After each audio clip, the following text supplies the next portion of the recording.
See if it actually works. You are live, it says. So let me hit this thing. Welcome to Evangelicals, where we discuss the good, the bad, and the ugly of the American evangelical church, deconstruction, faith, and God's love through it all. Join us for these episodes live on our Evangelicals YouTube page on Wednesdays at 8 p.m. Eastern, 7 Central, and 6 o'clock Pacific. Let's journey together. All right, and welcome to Evangelicals. I am Paul. I'm April. There you go. I'm Adam. I'm the beast. I'm the beast today.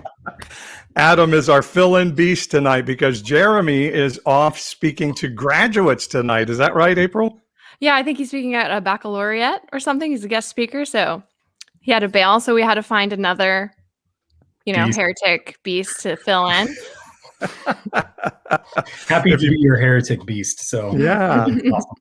If you missed last week, we were deciding who was the beast, who was the Antichrist, and who was the false prophet. And beast landed on Jeremy, so we had to find another beastie person to fill in.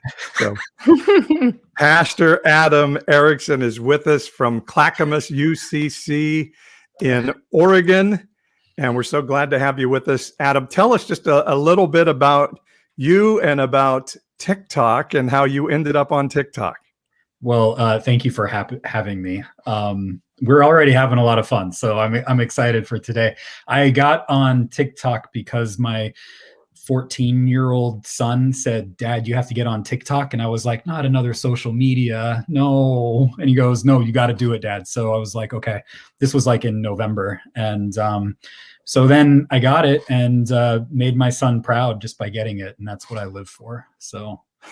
He was like, "Oh, Dad, I'm so glad you got a TikTok," and he's like trying to encourage me to do more and more videos and stuff like that. So it's just like, it's awesome. Like anytime I make a video, he comes in and he's like, "Dad, I'm so proud of you for making a video." It's cute. That's awesome. Yeah. So April, should I dare to try and show a Pastor Adam TikTok? Yeah, dare and try. We can always edit it and post. We're not live or anything. This is new technology we're working with here, guys. So let's see if I can make this work. Let's try it. Hi, everyone. The state of Israel decided on Monday to evict Palestinian families living in East Jerusalem, despite the fact that these Palestinians have every legal right to live in this area. This is tragic on many levels, including the fact that it is escalating violence in Israel and Palestine. But this is also a tragedy on the level of faith. After all, Abraham and Sarah and Hagar were called in Genesis 12 to be a blessing to all the families of the earth. And so when the state of Israel uses its power in order to be a curse and evict families, harm these Palestinian families, it shows that it has missed the plot, because the whole point is to be a blessing to all the families of the earth, including Palestinian families. The state... Wow. That almost leads into our topic, doesn't it? Adam, where are you a pastor? Just outside of Portland at Clackamas United Church of Christ. So we're like on the far left of the mainline Protestant Christian denominations. Tend to be on the far left. So, I've had a lot of United Church of Christ people trying to convert me. Oh, bring me into the denomination. I don't know that there's one where I live though, but y'all seem real chill, so I'm intrigued. Chill. We're like this close to being UUs. I was going to say, is the difference between UU and UCC is just that C, right? Otherwise, you guys are pretty much there. Pretty much. The old joke in the UCC is that we are Unitarians considering Christ. So that's the Christ is up for consideration apparently. So. Well, go ahead. I'm sorry, April. I was going to say a quick plug, by the way. Adam is my guest on the Nonpartisan Evangelical podcast this week, which will be released on Thursday. We recorded it about a week ago or so, but you'll get to hear a lot more from Adam and what his belief about hell is. And we have a hell of a topic for the podcast. So. I'm sure that will be a topic here one day. Well, one thing we all have in common, no matter what denomination, is that conservative Christians consider all of us heretics. Well, this is true. This is true. That unites us all together. So yes, and it's just because we say that God loves everyone. So it's so extreme. So mad. Well, that brings us. Your TikTok moves right into the topic for tonight. We get a lot of requests for different discussions that people want to hear us talk about, and we've never had this many requests to talk about Israel and Palestine and what's going on over there.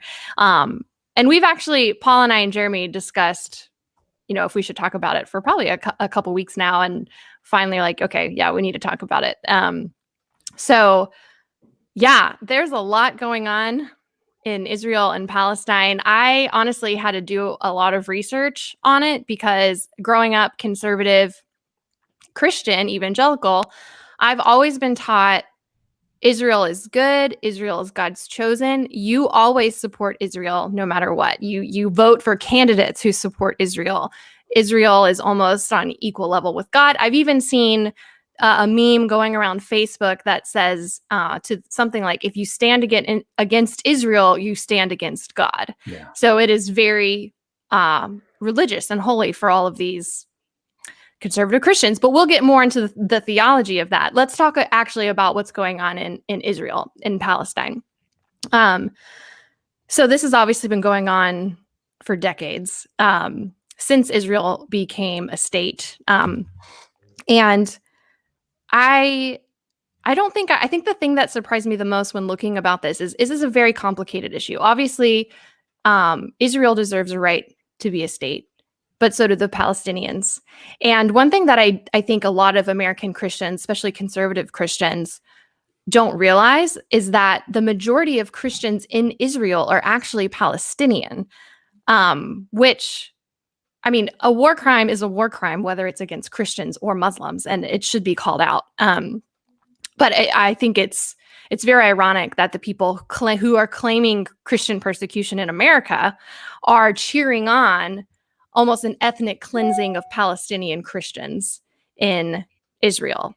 And I mean, we can go on to the specifics of what have happened. It's very complicated. It goes back to the first day of Ramadan. I read that the Israeli prime minister wanted to give a speech for their Memorial Day, and they requested that the Palestinians not play their prayers over the loudspeakers that they do every Ramadan. It was the first day of Ramadan, and the Palestinians were like, that's a little disrespectful. We're not going to do that. So then the Israeli police raided the mosque and cut the cords themselves.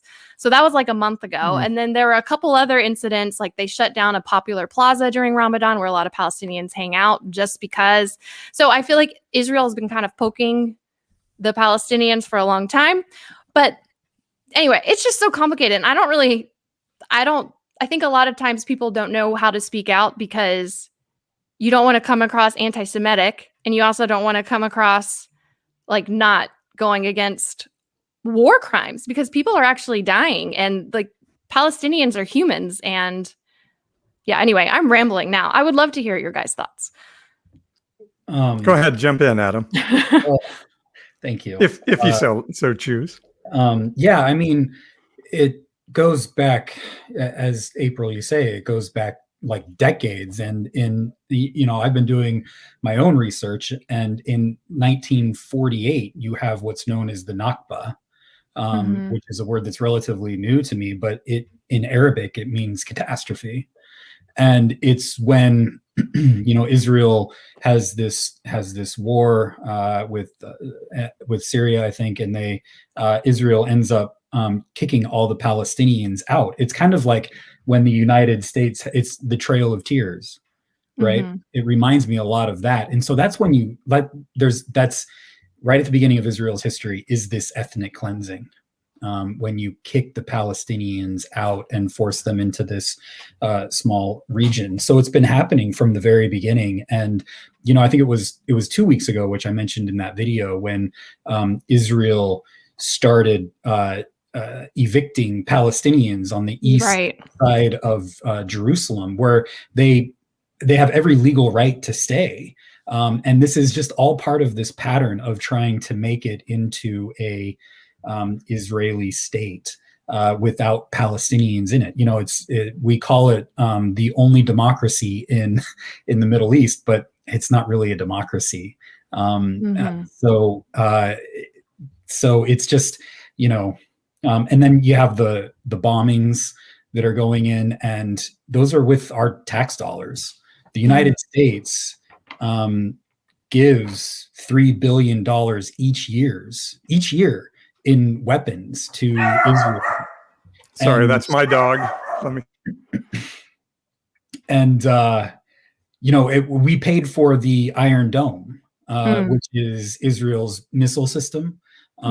So it it blocks the missiles from Palestine from coming in, which I'm like, great. Yeah, I don't want Israelis being killed by Palestinian missiles, but I don't want Palestinians being killed by Israeli missiles either. So as a taxpayer in the United States who paid for the Iron Dome, I'm like, can we pay for an Iron Dome for the Palestinians too, so that they just like don't kill each other? Or, you know, I mean, and that's the other thing is like, there's a lot of both sidesing this thing, and we can't both sides this. Like the power dynamics in this are off the charts, and the American power dynamics in this are off the charts too. Like Israel is basically our proxy in the Middle East, and so they play us and we play them, and it's as you say, April, it's a complicated situation, but what's not complicated about it is that people should not be evicted from their homes because they're Palestinians, right? They should not have to fear for their lives of being bombed because they're Palestinians. Israel has made it so that they've made it so that Palestinians can't get can't get clean water. And they're starving them. They've strategically bombed areas where doctors, the best doctors in Palestine are. And so it's awful. It's a humanitarian crisis that we don't hear enough about and haven't heard enough about for the last many decades. And it is such a complicated situation because I think Israel deserves to exist. And like say, you can really sound anti-Semitic if you start saying, hey, just because I criticize Israel. So Israel and the Jews of the world are not necessarily the same thing. I think we can say, hey, Israel, politically, what you're doing is not okay. And particularly because we give them those billions of dollars every year, I think we can have expectations of their behavior. And when I look and see in the Bible that the Jewish people being oppressed by the Romans then turned and oppressed the Samaritans, and Jesus broke those molds by sitting with the Samaritan woman at the well, by telling the story of the Good Samaritan, I think Jesus would right now be saying, hey, my people, these people matter too, just like Adam is saying. And I think for us as Americans, that should matter too.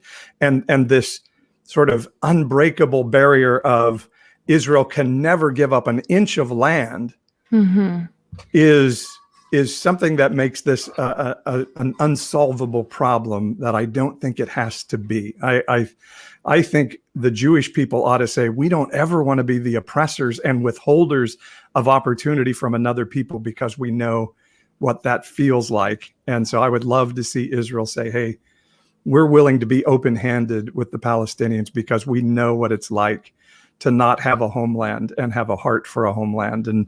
And something really amazing might be able to happen. But certainly Israel has the right to defend itself against missiles being flung at it. I get that. And sometimes that happens out of turn. But also remember who is the big time American-backed country here with all of our weaponry. And I think we have a right to have some expectation of like, Israel, are you sure you're doing this out of your best motives and out of only self-defense at this point? I think it's important too to note that there is a big difference between Judaism and Zionism, and you can call out Israel, the state of Israel, and what they're doing to Palestinians and still support the Jewish people. And I've actually seen a lot of Jews standing with Palestine during all of this, which, you know, props to them for standing. Are you talking about American Jews, April? I've seen American Jews. I don't know. I saw a video of a guy with an accent, and I don't know where he was. It was on TikTok, so there was not a lot of context. There are a lot of Israeli Jews who hate what Israel is doing. Yeah. So I've seen a lot of that happen too. And as you said, April, there are Palestinian Christians, and I was trying to find the video again today. I was watching a video the other day of a young man who had been in the Middle East and ministered to Palestinian Christians and said, "Hey, these are our Christian brothers and sisters under attack here in Gaza," and that has to matter to us as well. So I actually have a friend who is a Palestinian Christian. She's a first generation born American. So her dad and all of her dad's family are originally born in Palestine, and most of her family still lives in Palestine. And she's been speaking out about it, just her experience as a Palestinian Christian, how she actually went to visit Israel to visit her family in Palestine. And she said that even though she was American, she's got an American accent, she's got an American passport, the Israeli government recognized her name at the airport and immediately treated her like a criminal just because she was Palestinian. And she said even stateside, she's had Christians her whole life tell her that she needs to tell people she's from Israel, not from Palestine, because she doesn't want people, like, you don't want people to think you're Muslim. And people assuming that she's Muslim because she's Palestinian. And just,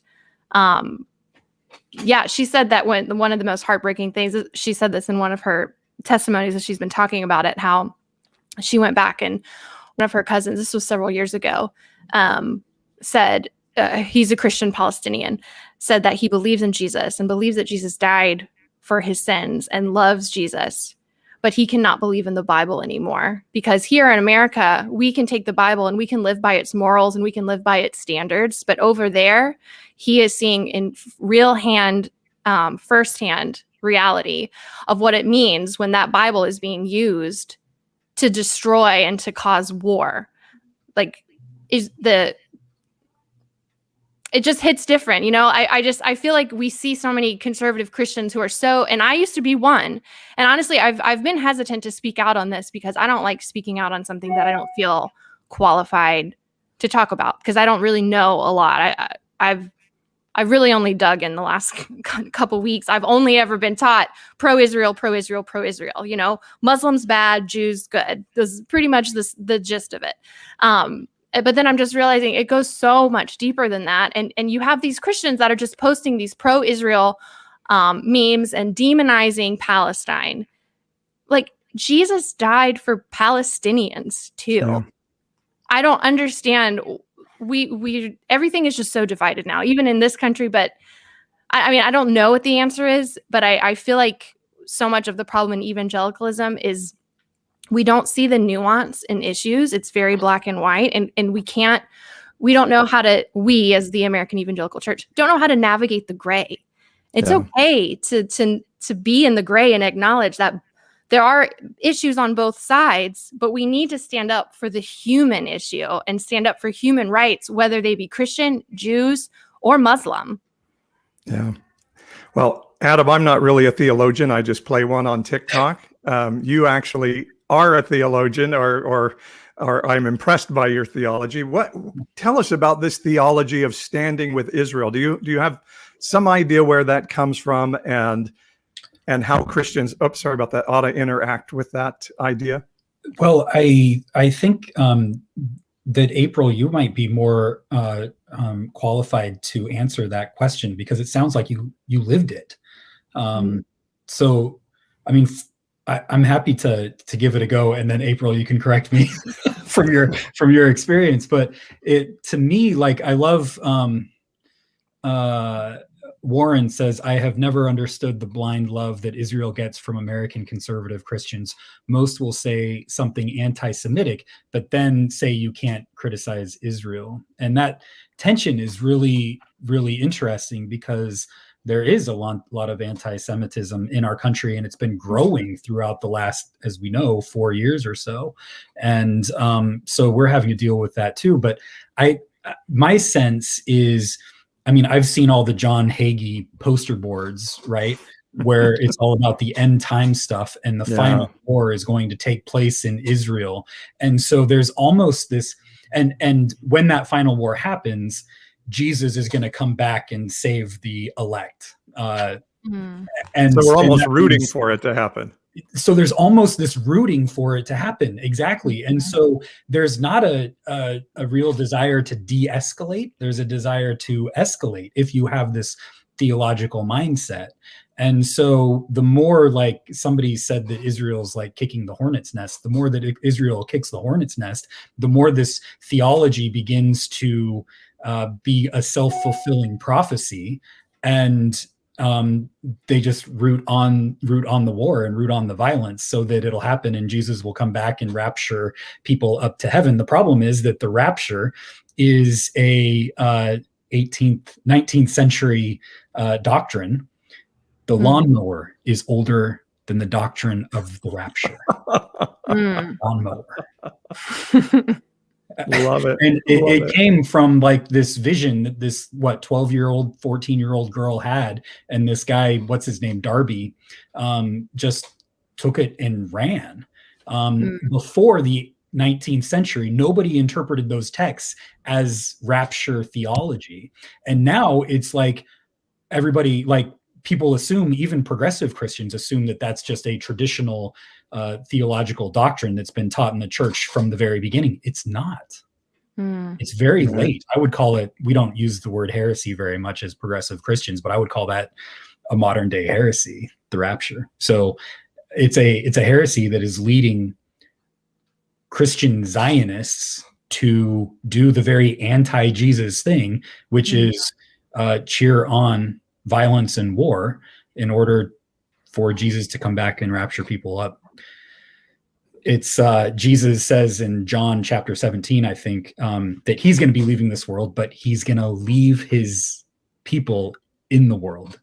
Yeah. Christianity isn't about escaping the world. It's about staying in the world to try to transform it into something that looks like the kingdom of heaven here on earth. Relationships of love and compassion with our neighbors, including those that we call our enemies. Well, and I think there's so much emphasis on the end times. It trickles over into more than just the issue of Israel. Like, it's one reason why most evangelicals could care less about climate and climate change. Like, oh, God, Jesus is going to come back. We don't have to worry about that. But that's an issue for another night. But yeah, so I mean, I was taught with Israel, one thing that I was taught my whole life, like, oh, Israel became a state in 1947, 1948. And there's that verse in Luke, I think, where it talks about the prophecy of Israel, coming into their land. And it says that generation will not pass away until all is fulfilled. So I've heard that saying like, oh, well, Israel became a state in 1948. So that generation, however long a generation is not going to pass away. So I think that's why you've had this like increase of rapture movies and end times beliefs. I mean, that's what I was taught. I mean, I remember being like 8, looking out my window and like counting down from 10, 9, and like that's when Jesus was going to come back. So, and when I was a kid, we were told a generation is 40 years. So 1988 was the year that Jesus was coming, because that was a 40-year generation. That was the year I was born. Oh, dating myself. I feel old all of a sudden for some reason. Did you guys know that there was a book in 1988 called Why the World Will End in 1988?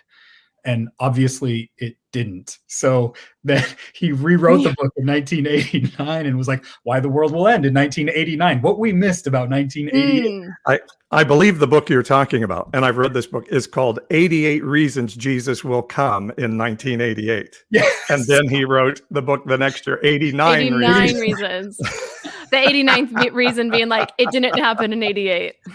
Oh, and AJ says he was told a generation is 70 years and 2018 has come and gone as well. But, for me, I learned this, it's Genesis 12, and I had to look it up today to find it. But in Genesis 12, Abraham is told, I will bless who blesses you. I will curse who curses you. And Israel is the fulfillment of the promise that God made to Abraham, which I don't agree with and don't believe, but that is the basis of the idea.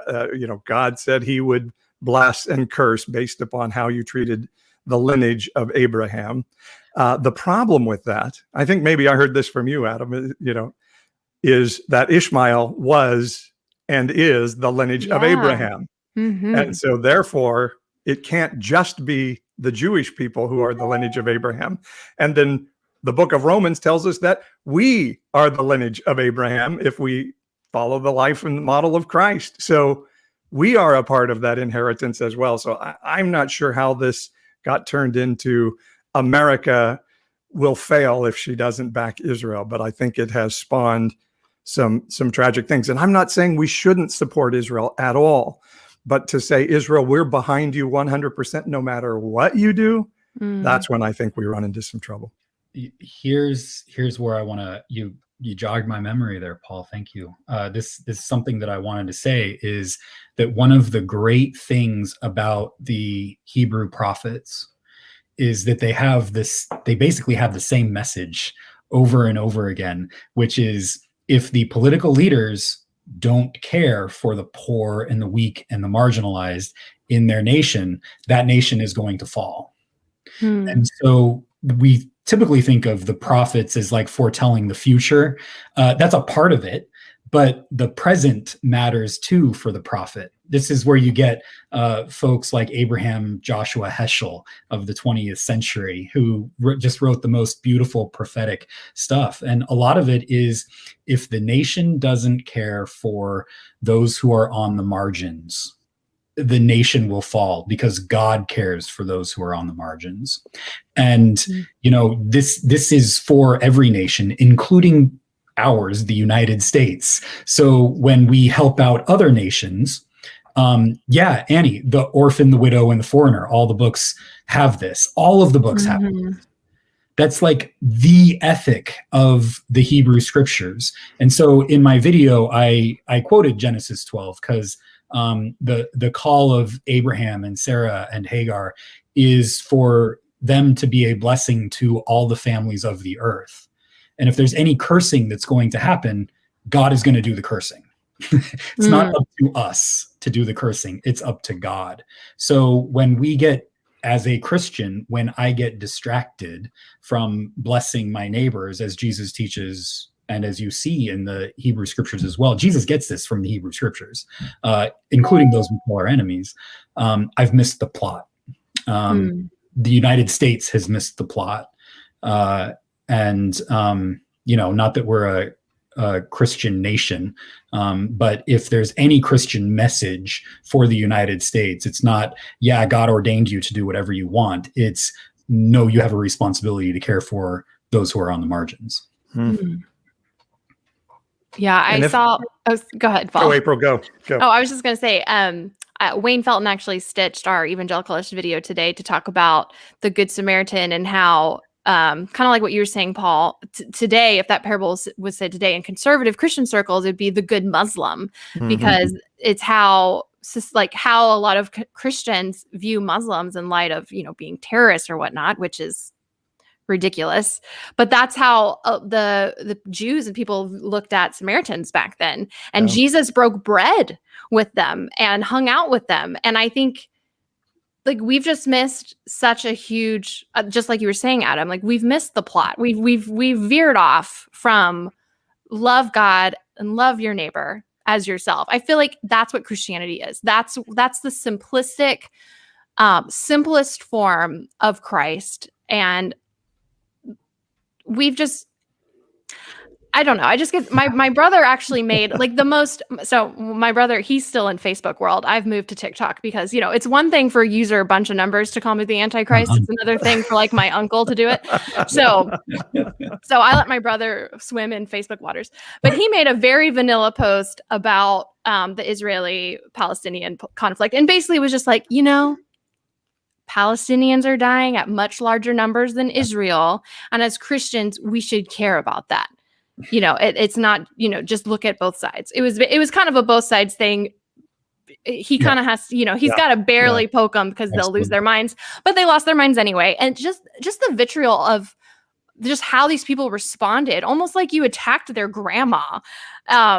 like, sorry, Palestinians attacked first, or Israel deserves their country, and Israel's God's chosen, and you have to support Israel if you're a Christian. And just this idea that as Christians, I mean, we've talked about this, but we can't support war crimes. Like, there has to be a limit. I mean, but I don't know that there is. I feel like American evangelical conservatives, I think they love Old Testament God way more than they love Jesus. Well, and I think part of it is we love our military power, and we've believed so long that might makes right, that we can make the world right through blowing things up, that we like Israel's desire to blow things up sometimes. I want to mention this and then tell you about what I'm reading in the Bible, because I think it's relevant. So I want to tell you this first, though. This last week, the United States blocked a UN declaration calling for an immediate ceasefire. The U.S. was the only UN country and has blocking powers and blocked it from happening. So like, our hands are just so filthy in this thing. And Biden, like, you know, I voted for the guy, but I don't worship the guy, so I can criticize the guy. He's not doing anything to help out in this situation, and he should be stepping up. He recently approved this last week $735 million in weapon sales to Israel. So I'm not having any Biden flags. Well, oh, go ahead. You were going to say what you were reading in the Bible. Oh, so one of the great things that I love about the Old Testament is that it's constantly criticizing the nation. So I'm reading. I'm in 2 Corinthians. I'm kind of nerding out right now, but I'm in 2 Corinthians, and it's talking about Solomon and how Solomon, his sin, what causes the downfall is not that he has multiple wives or that he worships other gods. It's that he has forced labor. He puts people in slavery. So he's becoming just like Egypt. Like they left Egypt because they were in forced slavery there. And then they get out into this new land, and Solomon starts forcing the foreigners into slavery. And then Solomon dies, and his son becomes king. And all of the people who were forced into slavery come to his son and say, "Hey, your dad forced us into labor. What are you going to do about it?" And he says, "I'm going to make it even worse on you guys. I'm going to put that same forced labor, only I'm going to put my finger even heavier on the scales." That's when the nation begins to fall, when you oppress those who are on the margins. That's the theme from slavery in Egypt all the way through the downfall of Israel. So that has more to do with your economy supernaturally than support of Israel. Yeah. It has to do with like the God, like James Cone, the God of the oppressed. That's where you're going to find God in the world. And instead, Christians get consumed with, I do it too. It's human. We get consumed with power. And not caring about those who are on the margins, in part, Paul, because we're capitalists. I have people tell me that our country will falter economically if we don't support Israel and if we don't stop abortion. And I say often, China has more abortions than anybody, and they don't support Israel, and their economy is roaring, roaring. So is it only America that has to support it? And so when we talk about how we interact with this as Christians, I go back to there's a passage in Luke 9. It wasn't in the original text part of it. It's arguable how it came, but I think it's a story that tells the character of Jesus, and it's the one where the Samaritan village rejects Jesus. So these are foreigners who have rejected Jesus. Muslims in the land, if you will, who have rejected Jesus. And James and John, two of Jesus' best friends, his inner circle, they're like, "Jesus, we're so offended by these people rejecting you. They're not your people. let us call fire down from heaven on this village. We just want to blow them up because we're so dedicated to you, Jesus. We believe in you so much. We're just going to blow up these people. And the text says, the text we know is in there. It says Jesus rebuked them. And if you study that word rebuked, it is like in the harshest terms. He said, you stop that right effing now. And I did the finger snap like my dad used to do on us. That would get us. He said, stop it. Yeah. And then the part that wasn't in the original text, but that I love, he says, you don't know the spirit you are of. He says, you don't know the mindset you just partnered with, but you need to come out of that mindset right now, because it's not a mindset from heaven that you want to destroy. Because I didn't come, he would say later in another story, I didn't come to destroy men. I came to sozo them, to reconcile their relationship with God. And so we should not want fire to rain down from heaven on our enemies and those that we see as unchristian. We should say, we want to save them, because that's what Jesus has called us to and rebuked us from if we have that other mindset. That story, I'm so glad you brought it up, Paul, because that story helps us interpret scripture as well, because James and John have scriptural precedent for having this happen, right? Right. Remember what God did in Genesis chapter 19, Sodom and Gomorrah? Yeah. Let's have hellfire and brimstone down on them. Remember what Elijah did to the false prophets when he had his back and forth up on the mountain, fire coming down. So they're tempting him with this divine violence that is within our tradition. This isn't just Jewish tradition. This is our tradition too. So our Jewish siblings have had to figure out as well how to deal with the violence within our own text. And they struggle with it. They struggle with these exact same questions that we struggle with. And many of them have come up with nonviolent interpretations of it. And our interpretation of it as Christians is Jesus is the Word of God. So we go to Jesus and we say, hey, in this story in the Bible, whether it's in the Hebrew scriptures or the Christian scriptures, we could look to the book of Revelation and find very similar interpretations of God acting violently in the world. Every time we as Christians ask God to act violently in the world, as Paul says, Jesus comes to us and rebukes us. God is not like that. God is like Jesus. That's who God is like. So Jesus, and he gets this from his Hebrew scriptures. Like the prophet Hosea says, God desires mercy, not sacrifice. Right? Yeah. Doesn't say God desires mercy and a little bit of sacrifice here and there is good for God too. No, it says mercy, not sacrifice. Well, Hosea, you've got a whole book in your scriptures called Leviticus that is telling us about sacrifice, right? No, it's about mercy. Jesus picks up that mercy strand that runs throughout the Hebrew scriptures, and he lives it out. So when his disciples are like, yeah, let's go get the bad guys, Jesus is like, no, this is about mercy, not sacrifice. And Jesus, sorry, go ahead. We keep jumping on each other, April. So I was just going to add, and by the way, if we believe Muslims are the bad guy, we need to read the Bible. Yeah. And Ishmael, the son of Abraham, God says, I will make him into a great nation. God in our Bible says, I will make Ishmael into a great nation.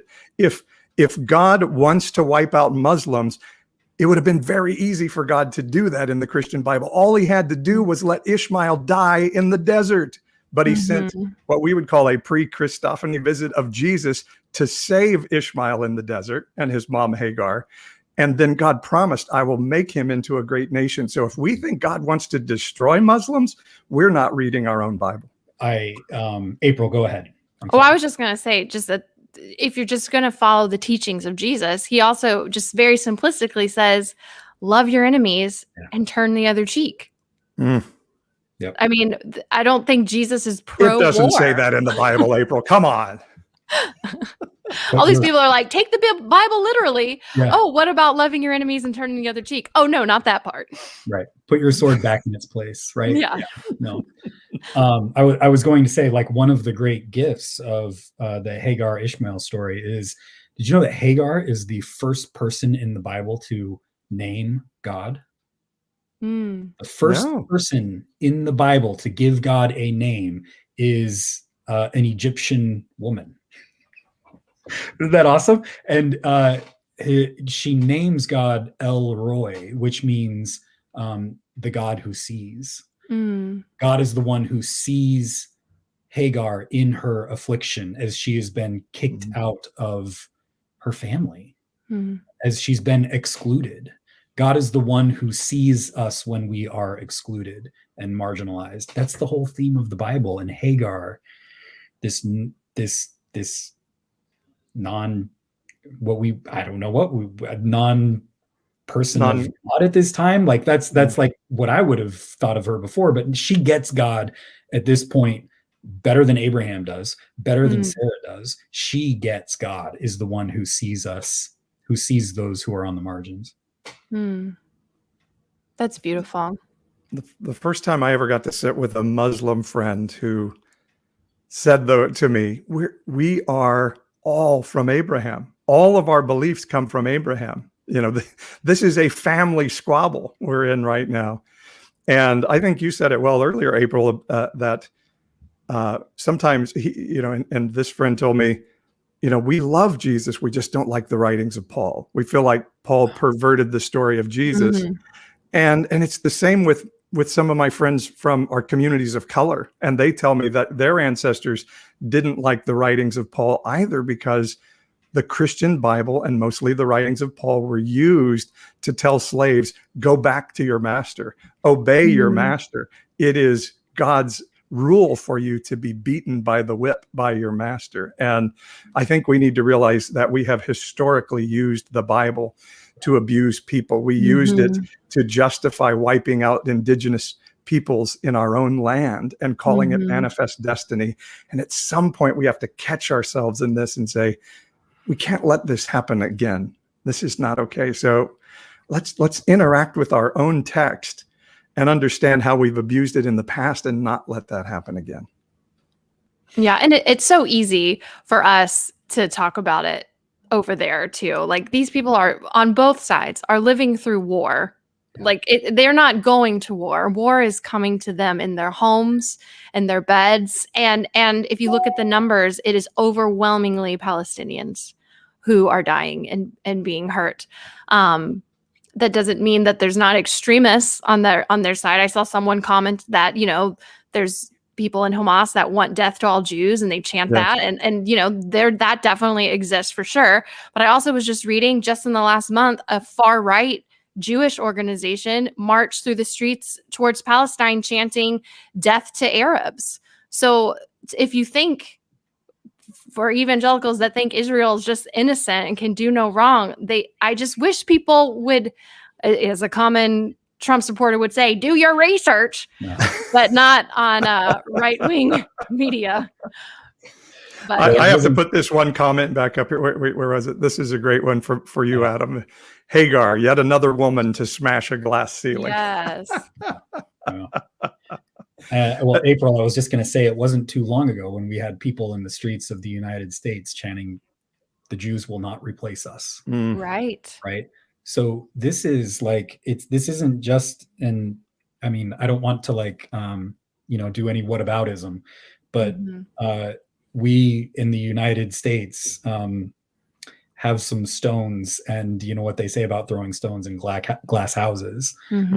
We have our, Black Lives Matter movement. I mean, we're basically living in the Palestinian Lives Matter movement right now. And are we going to or not? Are we going to live into that or not? And many of us are not. Yeah.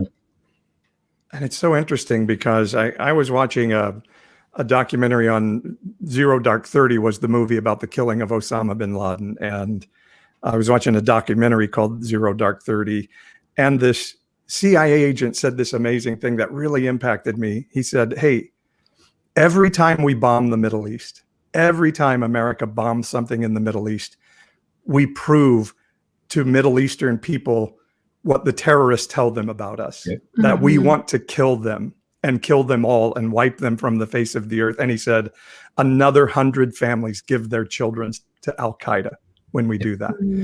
And so some of what we have to own is, yes, the glass house of our own land for sure, but that a lot of the trouble in the Middle East that we're having there and the whole world is having there has been caused by us. We have put dictators in charge of people over there. We put Saddam Hussein in power, propped him up for decades, and then really messed things up by going to war to take him out. And so this is on us in a lot of ways. I think it was the Barman Declaration, wasn't it, in 1917, that just tried to cut up all of the Middle East into these totally ridiculous different countries that made no sense at all to the people who live in those countries. So, I mean, that's a huge part of it too. Yeah. I think that's something that I've been doing while I'm deconstructing a lot of different facets of my faith and what I believe. I've also had to deconstruct my patriotism and how great I was taught America is, and which I love my country, but I've had to reconcile. We have done and do a lot of harm and damage, and just because I'm American doesn't mean I have to support everything that my country does.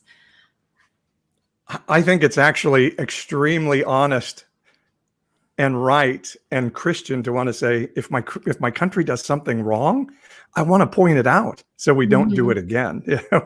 I live 5 blocks from where we put American citizens into internment camps because they looked Japanese, just like 5 blocks from my house. And we just, and when we start putting kids in cages at the border, we just have to say, no, we have determined that we're not ever going to let ourselves do this again. We're not going to wipe out people's or support other people to do it. And it may cost us sometimes in our own eyes, but I think it's worth it for the long run. And I think that's what God blesses and curses, is when you do that or don't do that. Britton in the comments says history is written by the winners. So that's yes, and they always make themselves look good. I think that's important to remember, and I have to constantly remind myself when I'm dealing with people who are still deep in conservative evangelicalism. There's a lot of misinformation and indoctrination. Like the things that I was taught about Israel growing up, I didn't even know that Palestinians lived in Israel. Like I had no idea that this group of people lived there before Israelis moved in. Like that was their home before the Jews moved, the Israelis moved in 1948.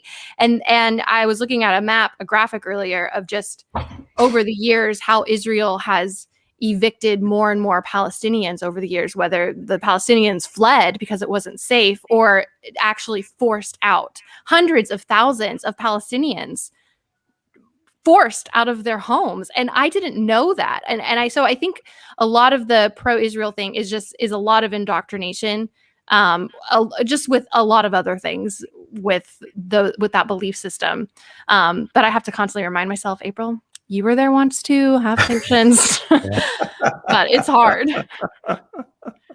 I like this one from Robin. People say they don't want critical race theory taught in schools because it will make kids think badly of America.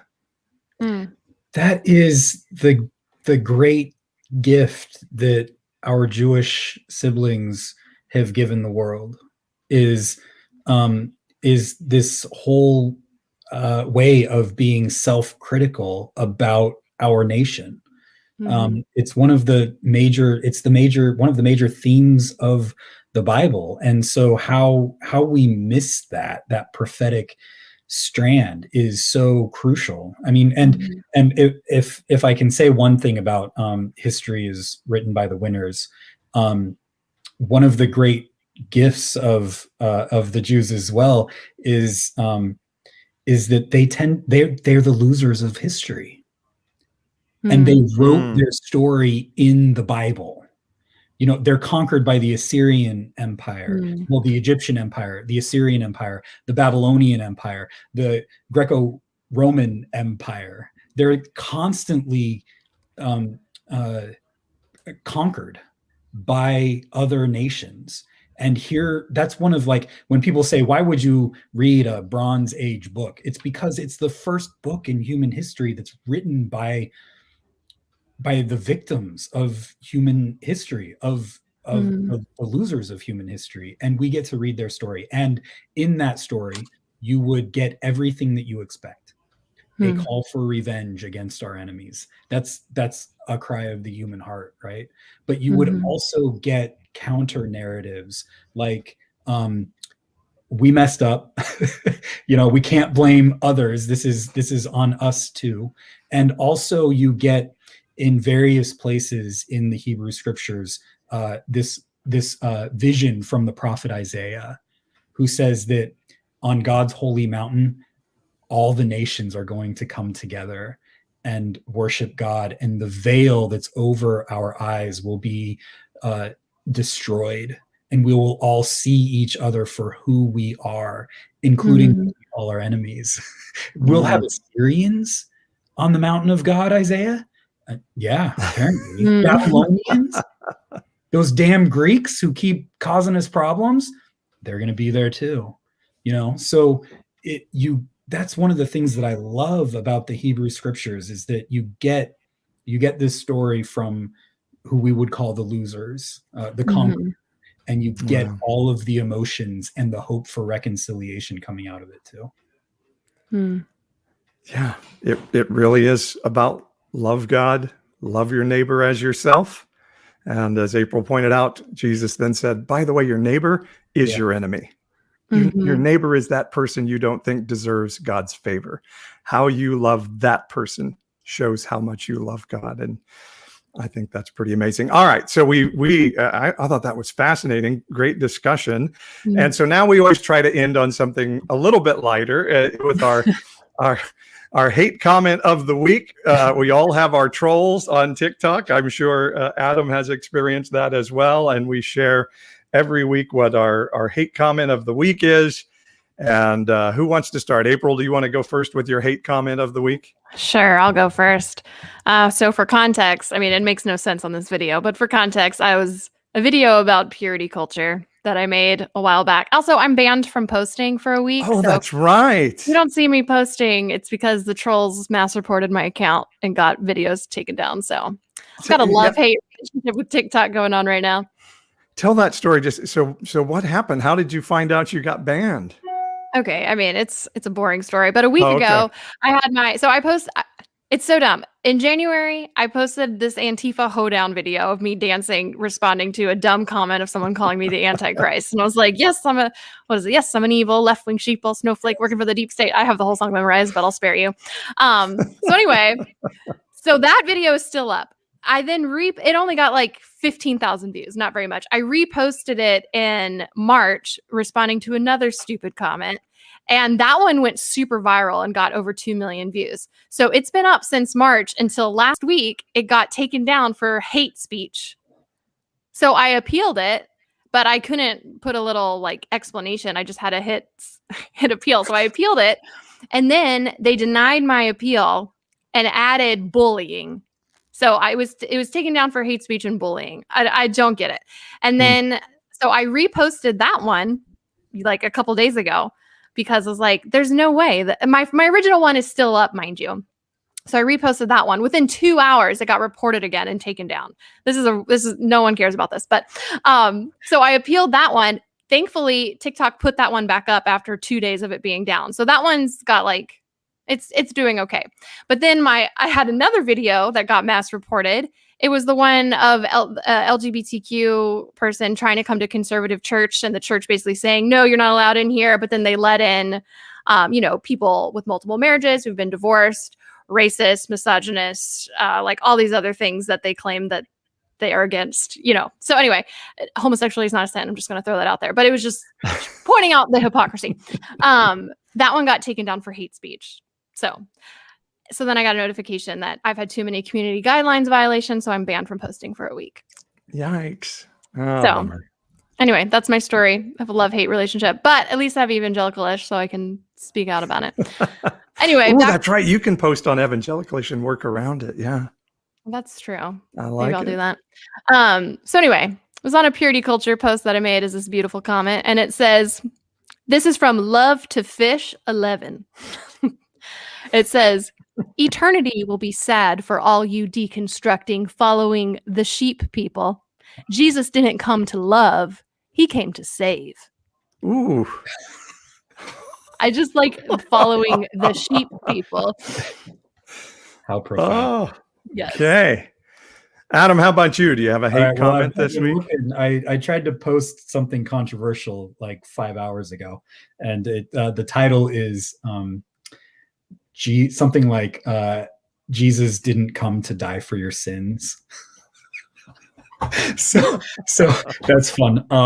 I just make the argument that that the ancient theologian Athanasius said that God became human that we might participate in the life of God, which is the life of love with one another. So basically saying that Jesus's death was a byproduct of him becoming human and humans killing him. So I got this comment from Chill Old Guy. He says,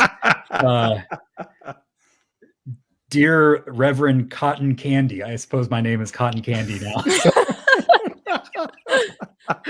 He says, Jesus died for us is all over scripture, including Jesus's own words. So that's awesome. Jesus, I made the point in the video where Jesus says in, I forget, John 10, that Jesus came that we might have life and have it abundant.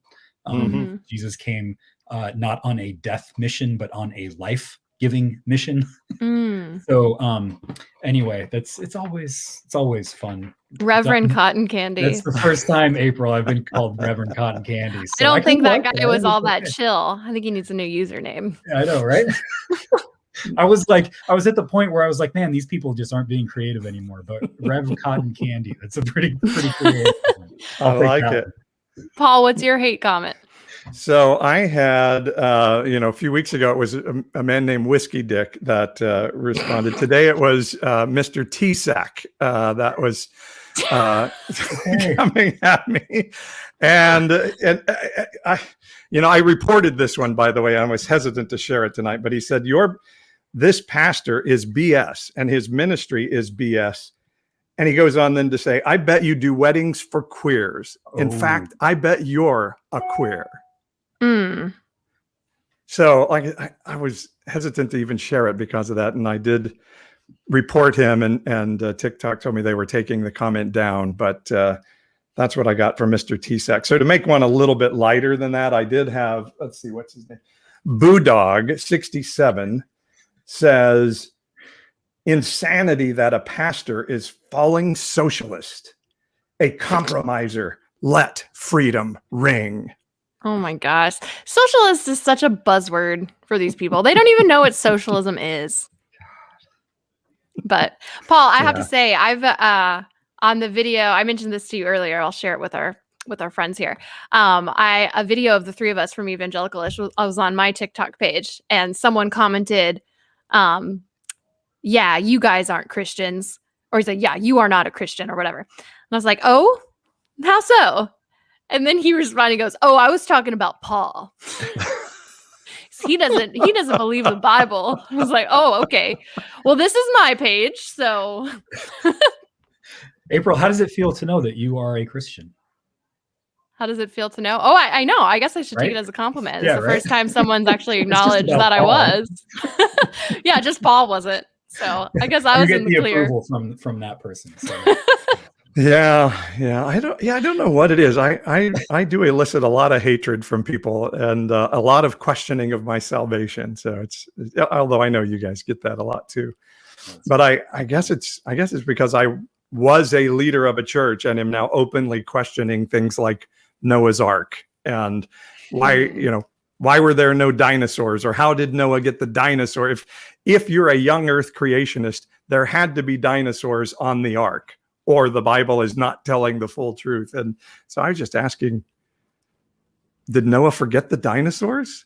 Because I've had people tell me, yeah, the dinosaurs got wiped out in the flood. I'm like, well, then it wasn't 2 of every animal then, was it? And boy, that really pisses people off when you start questioning. Don't Noah's come after Ark. their black and white theology, Paul. Yeah.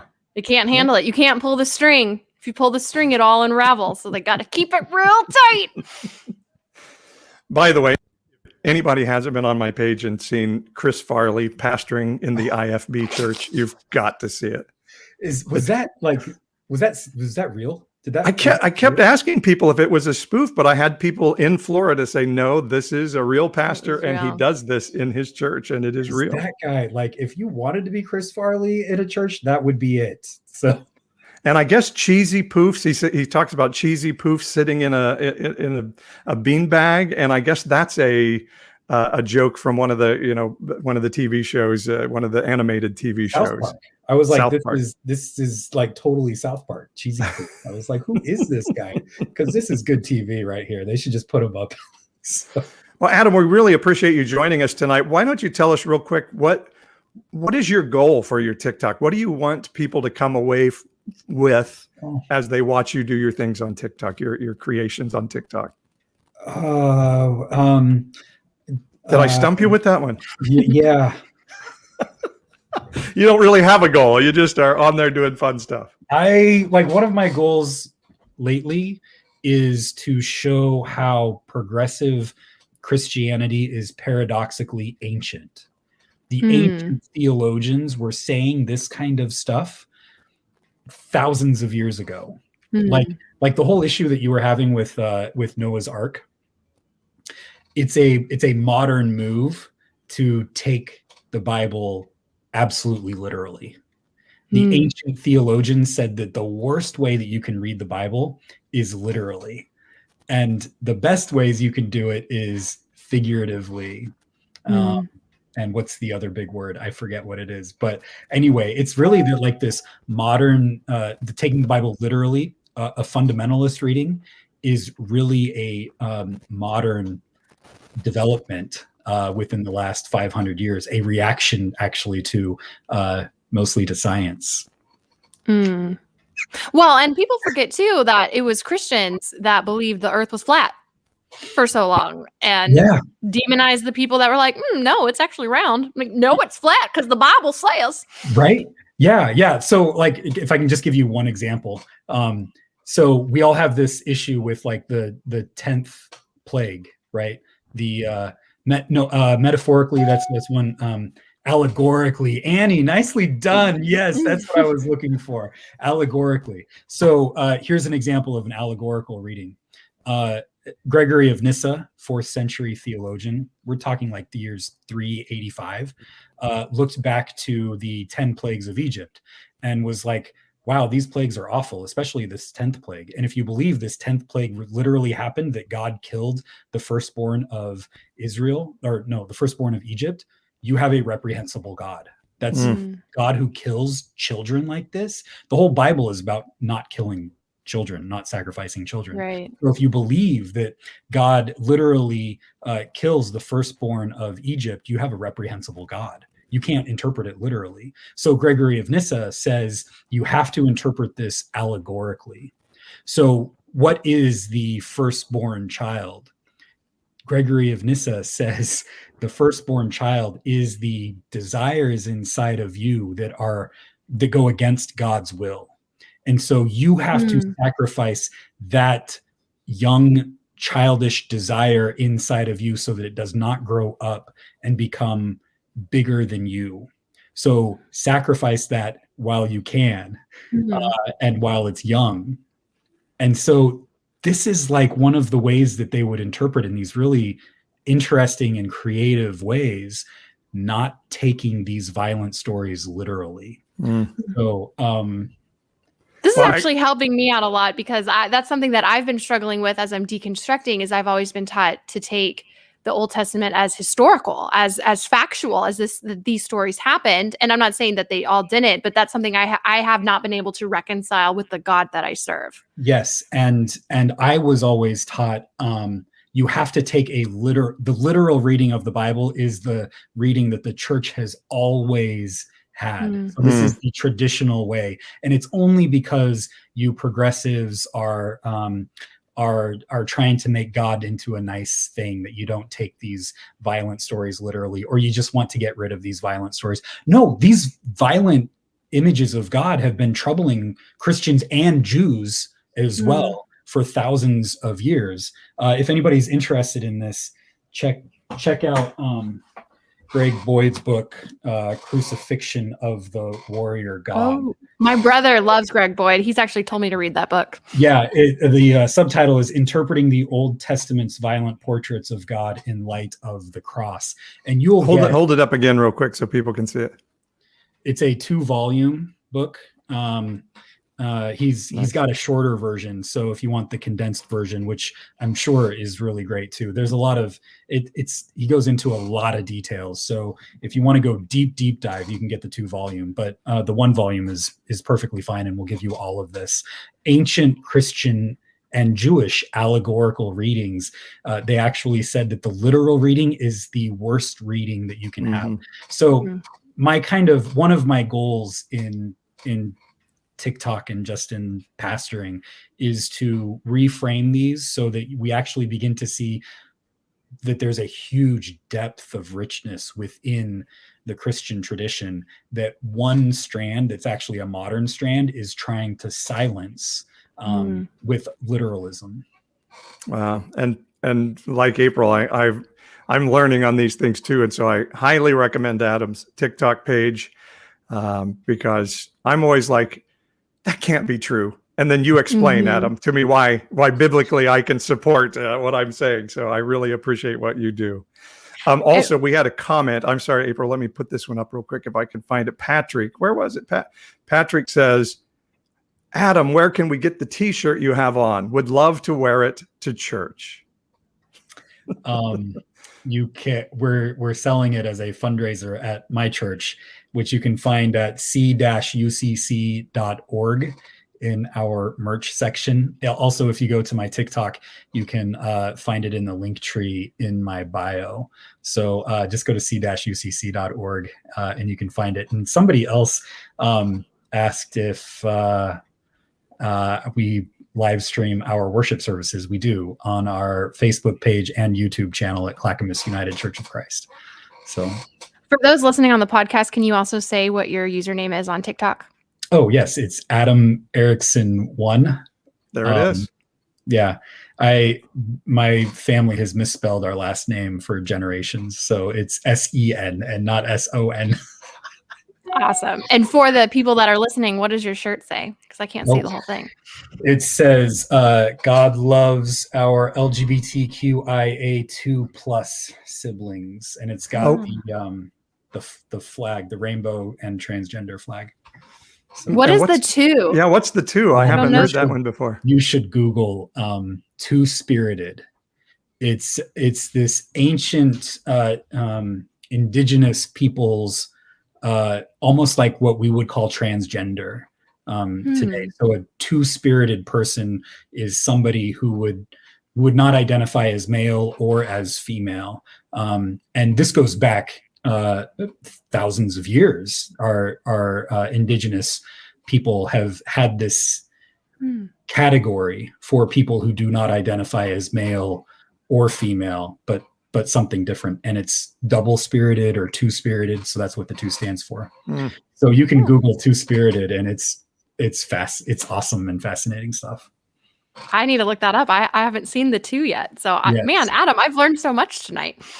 Somebody asked me what the plus was, and I was like, just a catch-all for whatever. I mean, I will say we've got to stop adding numbers because we're about to start quoting the whole. We're not going to be able to put it on a Yes. t-shirt. No, it's not going to fit on a t-shirt anymore.